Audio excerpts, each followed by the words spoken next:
Madhya Pradesh high court ने धार भोजशाला मामले में शुक्रवार को फैसला सुना दिया है। हाईकोर्ट की इंदौर ब्रांच ने फैसला सुनाते हुए कहा कि यह परिसर हिंदू मंदिर है। फैसला सुनाते हुए हाईकोर्ट ने कहा कि भोजशाला का मूल स्वरूप संस्कृत शिक्षा केंद्र था। अदालत ने एएसआई सर्वे और वैज्ञानिक अध्ययन पर भरोसा जताते हुए कहा कि पुरातत्व एक विज्ञान है और कोर्ट वैज्ञानिक निष्कर्षों पर भरोसा कर सकती है। कोर्ट ने कहा कि सरकार की संवैधानिक जिम्मेदारी है कि ऐतिहासिक और पुरातत्विक महत्व वाली संरचनाओं का संरक्षण करे। एएसआई की सर्वे रिपोर्ट पर भरोसा जताते हुए हाईकोर्ट ने धार स्थित विवादित भोजशाला परिसर को देवी वाग्देवी सरस्वती का मंदिर और संस्कृत शिक्षा का केंद्र माना है। अदालत ने कहा कि ऐतिहासिक साहित्य, पुरातत्विक साक्ष्य और एएसआई की वैज्ञानिक जांच यह स्थापित करती है कि भोजशाला मूल रूप से राजा भोज के समय का संस्कृत अध्ययन केंद्र था।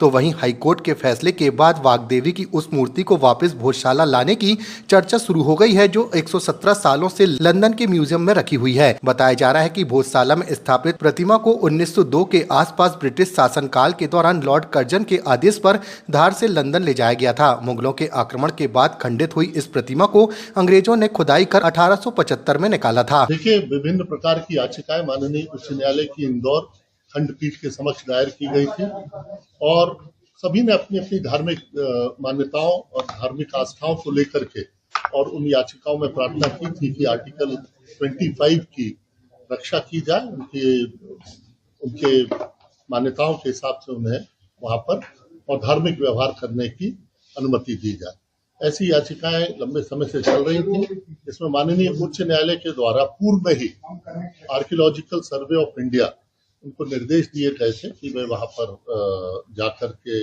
एक्सपर्ट्स के द्वारा और उस पूरे भवन का सर्वे करें। ऐसी सर्वे रिपोर्ट भी आ गई है, रिकॉर्ड पे है और उसमें जो जो फाइंडिंग्स आई हैं और उसको भी माननीय उच्च न्यायालय ने एग्जामिन किया उन फाइंडिंग्स को। इन सारी याचिकाओं की सुनवाई माननीय सर्वोच्च न्यायालय के निर्देश के प्रकाश में 6 अप्रैल 2026 से सुनवाई सतत चलती चली आ रही है। सभी पक्ष के वरिष्ठ अधिवक्ताओं और साथी अधिवक्ताओं ने अपना अपना पक्ष रखा है माननीय न्यायालय के समक्ष।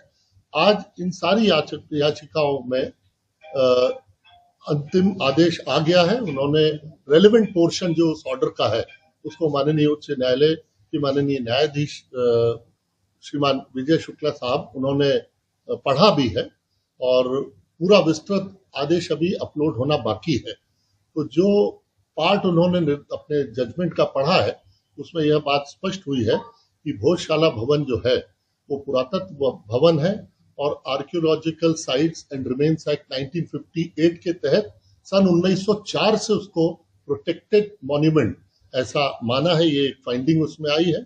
उसका रिलीजियस कैरेक्टर भी इसमें सर्वे रिपोर्ट उसको भी देखा गया और इस भोजशाला भवन से जुड़े हुए सभी जो विधिक उसका पक्ष है, उसके जो संवैधानिक पक्ष है, ऐतिहासिक पक्ष है, सांस्कृतिक पक्ष है, उसका विस्तार से और परीक्षण करने के उपरांत माननीय उच्च न्यायालय ने यह भी फाइंडिंग दी है कि इसका भवन का रिलीजियस कैरेक्टर माँ वाग्देवी सरस्वती जी का मंदिर है। और दूसरे पक्ष को उन्होंने एक व्यवस्था भी दी है। उन्होंने कहा है कि अगर अपनी धार्मिक मान्यताओं के लिए वो किसी प्रकार का धार्मिक भवन का निर्माण करना चाहते हैं उस हेतु वो भूमि आवंटन के लिए एक आवेदन राज्य सरकार के समक्ष दे सकते हैं और राज्य सरकार उस पर वैधानिक निर्णय लेगी। इसमें एक निर्देश और उन्होंने ऐसी ऑब्जर्वेशन दिया है कि पूर्व में भी कई अभ्यावेदन पक्षकारों के द्वारा केंद्र सरकार को दिए गए हैं। मां वाग्देवी सरस्वती जी की जो मूर्ति है जो लंदन के संग्रहालय में रखी है और उसको वापस लाया जाए, तो इसमें माननीय उच्च न्यायालय ने कहा है कि अभ्यावेदन चूंकि केंद्र सरकार के समक्ष विचारार्थ लंबित है तो वो उसमें वैधानिक जो भी उसका पक्ष होगा उसके अनुरूप वो निर्णय